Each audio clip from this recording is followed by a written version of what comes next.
What is crack-a-lackin' everyone, this is Ruan Mei coming back at you with some Honkai Star Rail, and today I'm going to be talking about another element in the meta and how I think they turned out. We're going to be talking about ice today. So, without further ado, we will get into it, but don't forget to leave a like, comment, and subscribe, and let us go. Alphabetically, we are first going to be looking at Cyrene, a little cutie right here.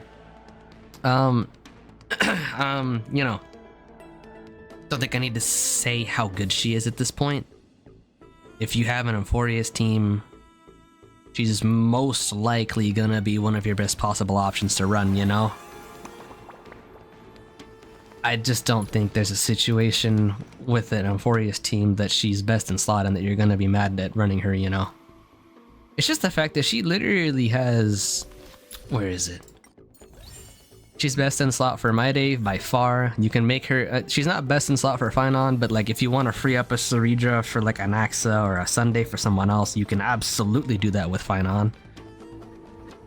So like, you know, she's not as amazing for Finon as Finon's preferred supports, but the fact that you can even make her slot in the first place is amazing, because it, you know, saving a support for a different team, especially in endgame, can mean so much. She's best in slot in Casteree's team. You can make her work for an Axa. I mean, Stafford, you can probably have her in the same team as well. Not gonna be as efficient with charging her up, but you can. I mean, Aglaya, also gonna be good. Let's see. I believe she actually advances her, right? Does she not? I believe she has something... I want to say she had an action advance for... unless I'm thinking about an Axa. Regardless, she's good with Aglaya. I mean, you know, only negative is you want Sunday with Aglaya, and you know, that's 3 Chrysosaurs in best situation. That's gonna make her a little slower with charging, but you can make it work. I mean, Hyacine, whatever, to sustain. Obviously, you can use the buff on her, but I mean... let's be honest, if you want to use Cyrene optimally, you're gonna have Hyacine, so that, you know, it'll be helpful to have Hyacine on the team. You can make Danhong work as well, but the charging's gonna be slower. I mean, Tribi support, whatever. See, the only character that I feel like she's arguably not useful in is Hysolence, because she's a dot character. And, you know, unfortunately... dot is very based around, or fortunately, it's based around Kafka. If you don't have a Kafka and you have a Hysolence, it's kind of like, what? You should be having a Kafka in there. So it's kind of the situation where Cyrene is not really optimal, because you need as many Chrysosaurs as you possibly can, and unfortunately in Hysolence's best case, you're simply not going to have 4 Chrysosaurs because of Kafka. So that's one unfortunate thing about her. Again, in endgame, you're not going to be zero cycling, but I think you can make it work. I just don't think that it's amazing to run Hysolence with Cyrene, but you can probably make it work. You're just not going to be zero cycling, sadly. I mean, Cyrene is support. RMC is going to be amazing with Cyrene, also an ice character. We'll be talking about them a little later, but... I mean, honestly, the Cyrene, RMC, and Hyacine combo is a really, really strong combo.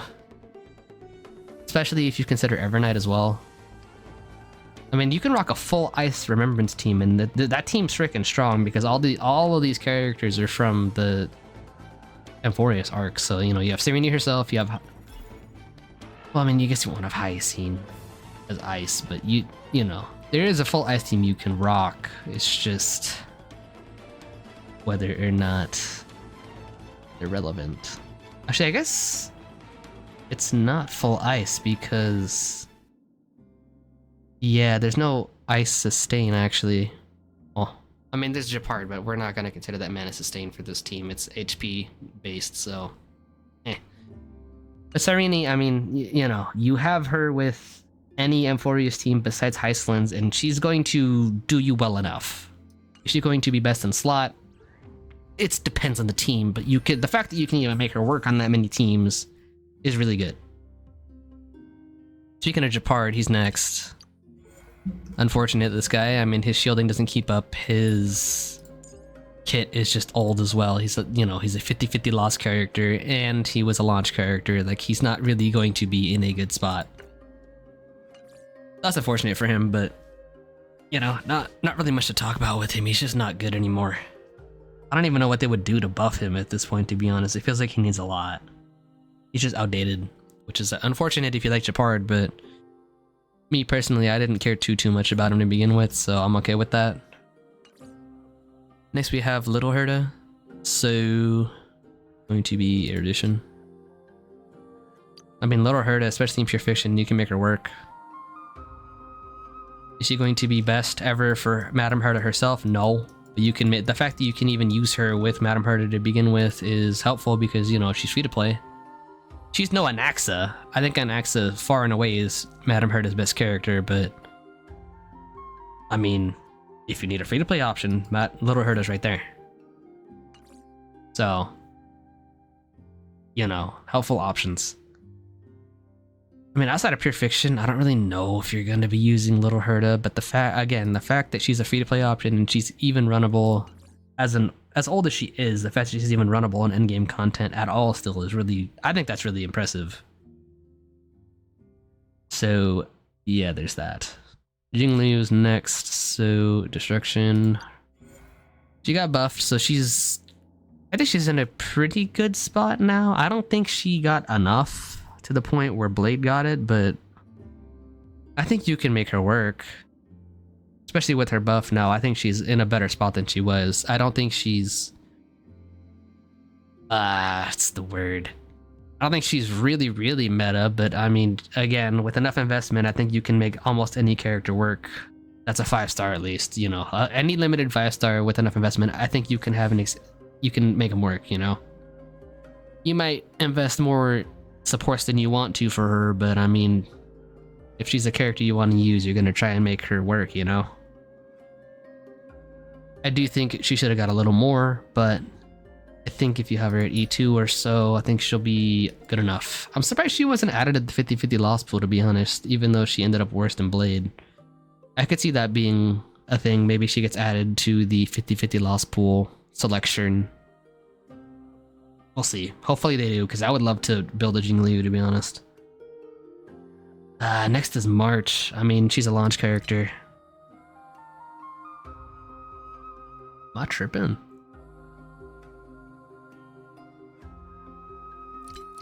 Oh, it's because she's... Right. It's because she's a path change, so we're gonna have to go to actual March over here. Where is she?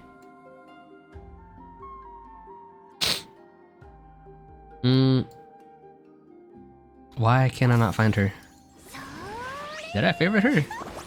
Oh, I did. Preservation March. Let's not lie. It's a single unit shield. That is not good. Launch character though, makes sense. They're gonna have to give her a lot. Also a 4-star. Fortunately, 4-stars are kind of just unanimously not that good in this game anymore unless your name is Gallagher or Pela or Tingyun.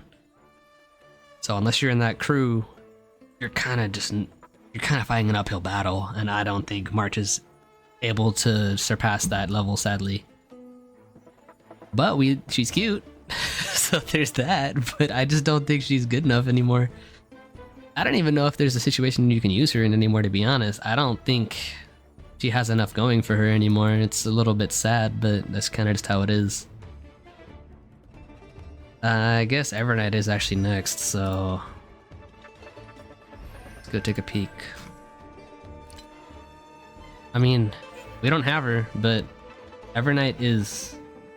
I mean, she came out, what, last patch? Was she 3.6 or 3.5? 3.6, she was last patch. Evernight's really good. She just came out. She's gonna be, you know, again, unless something's really wrong, this game does not release characters in a bad state anymore. They're going to be at least good. They're not gonna be, maybe they won't be amazing, busted, broken, but they're gonna be at least good. They're not going to be quote unquote not worth summoning for. They're not going to be that bad. It's just going to be a preference thing at the very least. Evernight's not in that case though. She's one of the best DPSs in this game. She's also best in slot for castery, so if you have a castery like ya boy, we're gonna be picking her up next time she's here. The only reason we don't have her is because we lost her 50-50 and Anaxa was the next half, and I wanted to invest in Herta, so we got Anaxa instead. But Evernight is part of that pink/purple team where, you know, I mean, it's just this team. It's Casteris, Evernight, Hyacinth, and Cyrene. This is a freaking strong team, man. Even then, you can have the triple... Well, it'll be triple ice. You can have the RMC, Cyrene, Evernight, and then Hyacinth. That'll be triple ice, so like it's also a nice free-to-play option. Especially, I mean, you know, you can. That's also Evernight is the DPS, right? So triple ice is pretty good because that means 3 of them can contribute to toughness breaking, which is a good thing. I mean, you know, the more characters you can put on your team to just contribute little basic attacks here and there to get more toughness breaking in, that's just helpful. I mean, stunning in this game, or at least delaying with the toughness bar breaking, is a good option. If you can do it, I would recommend it, right? But you don't always need to. However, if you can, I see no reason not to try and go for toughness breaking if you can. Anywho, Evernight is amazing. Even if that's another thing, she's kind of the similar. It's kind of interesting how this worked out actually. Her and Anaxa are more alike than you would have thought, because they're both sub DPSs. Like that's their intention by the game. The game intends Anaxa and Evernight to be sub DPSs. But they're both really, really good as DPSs. So it's kind of the thing where you can... The fact that they can do both... I mean, I know they both have their specific teams that they want to be the sub-DPS in, right? But the fact that you can even make them a DPS in the first place... That's a good boon. And I think that's good game design as well. Like, unless the character's main DPS and they're never planned on being a sub-DPS, but the fact that they're a sub-DPS and can also be a main one, I think is just, like, good game design, you know? It's also that flexibility thing that I like in gaming. Like that's a good thing, you know? Maybe you're not going to use her as a sub DPS because you love your castery so much, but the fact that you can even do it to begin with is amazing. Next we have Misha. I mean, you know, 4-star DPS. I don't really know what else to say. He's not really that good. Maybe there's a situation at some point where you can make him do something, but it's like, let's just be honest. Are you going to use Misha? Or are you going to use Jingliu? If you want to win. You're probably going to use Jingliu. I'm just comparing directly, right? Because they're right next to each other. At least right here. But like, are you going to use Misha? Or are you going to use Jingliu? If you want to win. Yeah, you can use Jingliu. That's a bit unfortunate. Next is Pela. It's kind of unfortunate to be honest, because she's Nihility, and you know, a debuffer for Nihility, and you know who just got buffed? Silverwolf. Silverwolf just got buffed. And unfortunately, for Pela, Silverwolf's just straight up better. So is Cypher. And then from what I hear, Cypher's even better than Silverwolf, so it's like... I mean, that does leave her open for a third team for anomaly arbitration, but it's also like, are you going to use 3 debuffers in anomaly arbitration? You're probably not. But it's, I mean, you can. It's just whether or not you think that that's something that you want to do. Realistically, you're probably going to have 2 debuffers tops, and then you're going to move into like another buffer. But Pela, I mean, you know, free-to-play options. Again, I forgot about Pela with that 4-star group, my bad. Pela's good. You can still find use for her. So that's another good thing. But instead of it being the case where Pela is just kind of like a really, really good debuffer, now it's the case where Silverwolf kind of just took her spot because she's just, you know, she's a better character, right? Especially with these buffs that she got recently. Pela kind of lost her spot to an extent, but I mean, technically she didn't lose her intended role, right? She's a good debuffer that's free to play. That didn't change. The only thing is that Silverwolf ended up being better than her now. So you have that to consider. But if you don't have Silverwolf and you have Pela, then you know, I guess nothing really changed, right? But she is worse than Silverwolf after her buffs, which, you know, I mean, honestly, it probably should be that way. It's a 5-star that's limited versus a 4-star that's not. Probably should be that way. But Pela is just not as good as she once was, but that's mainly because of the buffs to Silverwolf. But, you know, you can, as per usual, choose a free-to-play option, and the fact that you can have her as a slot-in option for others is going to always be helpful. Debuffing in these games tends to be a lot better than most would think because, you know, debuffing the enemy means that they're worse off for themselves. So, like, if you debuff their attack, you know, they're not going to hit you as hard. If you're debuffing their defense, then you get to hit them harder. So yeah, and Pela is, you know, decent spot. Could be better, but it's also like, again, the fact that she's one of the better 4-star free-to-play options just makes her more valuable, and that means a lot. Next we have Ruan Mei. I don't think Ruan Mei is... Okay, this is another thing. With Dahlia coming out, you don't really have as much reason to use Ruan Mei. But it's also the thing where she has always been good. And especially with the Golden Companion Spirit shop now, if you're like me, you have her and you have the option to E1 her. I don't know if we're going to, but the fact is you have the option to do so. And the next time they give out a Golden Companion Spirit, you'll have the option to E2 her if you've started it in 3.4 like me, and you've been saving them up, or you just haven't, you know, because if you didn't pick up Topaz, you could have her E1 right now. If I didn't pick up Topaz, I could have had her E2 right now, but I haven't decided yet. I'm waiting for whatever is going to happen next patch. But, I mean, Ruan Mei is pretty much just kind of in the situation where it's like, if you need a good buffer, she's there. You're not really going to be starved for options with her being there, you know? Like, if you don't have Chibi, you have Ruan Mei. If you don't have Robin, you have Ruan Mei. Unless for some reason you picked a different character, but, you know. Strictly speaking, I think most people picked up Ruan Mei because she's just a support, and supports in this game are generally very strong. Especially with the fact you can get her Eidolons for free. I mean, this is ignore defense. Like, that's good. That's pretty freaking good. Giving you the ult, but, you know. Ignore defense, that's always going to be strong. Weakness broken enemies, taking more damage as well. Like, that's good, man. I think you can find use for her. That's the main thing. That's one really good thing with supports, man. Like, most of the time you can find ways to use them, and especially with Ruan Mei, like, she is honestly universal to the point where you don't even have to rock her with the team that wants to break enemies. Rather, you can work her into almost any team. Like, I was making her work with the Hera team for a little bit, wherever Hera is. Because I was rocking, it was Hera, Anaxa, Ruan Mei, and then I believe it was Gallagher. So that team was working out pretty well for a while. I mean, given she's not as good as she should be because I haven't built her fully, but again, options are good. Next we have Madame Hera. Now, I mean, she's the Pure Fiction GOAT, right? Even if you only get her for Pure Fiction, bro, that's one game mode that you're just gonna have one side cleared easily pretty much every time, right? I do think she might want some Eidolons nowadays. Because, I mean, she was a start of version 3 character. If anyone's going to be power crept at least a little bit, it's gonna be her. I don't think she's at that point yet, though. I think she's still perfectly viable.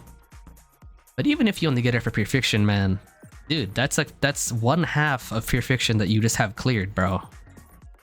You're gonna be just fine, you know? I mean, also, you have the option to run Madame Hera with Little Hera. That's another really good option. You can run her with Jade. You can run her with Anaxa.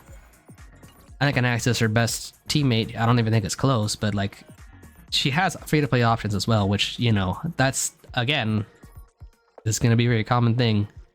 If you have a free-to-play option to run with the character, that's going to make the character more free-to-play friendly, which in turn makes them overall better, in my opinion, because now you have the ability to potentially save that character, that 5-star character pool for a different team.